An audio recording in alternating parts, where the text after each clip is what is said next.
It's time for some festive fun at this West London school after another challenging term. Hard to believe it's been 2 years since COVID disrupted their education, but there's less surprise today at Ofsted's annual report, which says virtually all children suffered because of repeated lockdowns. For the great majority of children, it was a worse experience. They were bored, they were lonely, they were miserable, they were learning less. And this, sadly, for a minority, they were just less safe out of school. The wide-ranging report found vulnerable children at risk from harm disappeared from teachers' sight. It comes a week after Arthur Labinho Hughes' father and stepmother were found guilty of killing him. The Children's Commissioner has said lockdown made it easier for him to slip from view. In primary schools, the Ofsted report found development of the youngest pupils was hampered, and children with special needs have suffered too.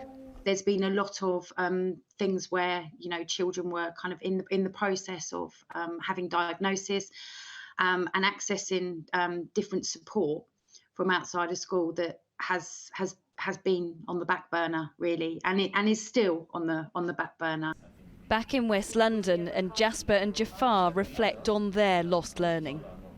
In the exam week, I had to revise a lot harder to learn stuff from the previous year. And have you had to work extra hard to catch up, do you think? Yeah, definitely. How have you managed that? I guess it's just a lot of help from the teachers and just extra revision. The head told me mental health is key too. He's looking forward now. The last 2 years, our boys have learnt things that they wouldn't otherwise learn. So they've gone through things, that they can't learn from test tubes or textbooks. They've had to put up with things, cope with things, respond to things. While COVID infections are still keeping some out of school, the government says face-to-face education is an absolute priority. And today's report makes clear it must remain so as the lockdown damage is repaired. Tessa Chapman, 5 News.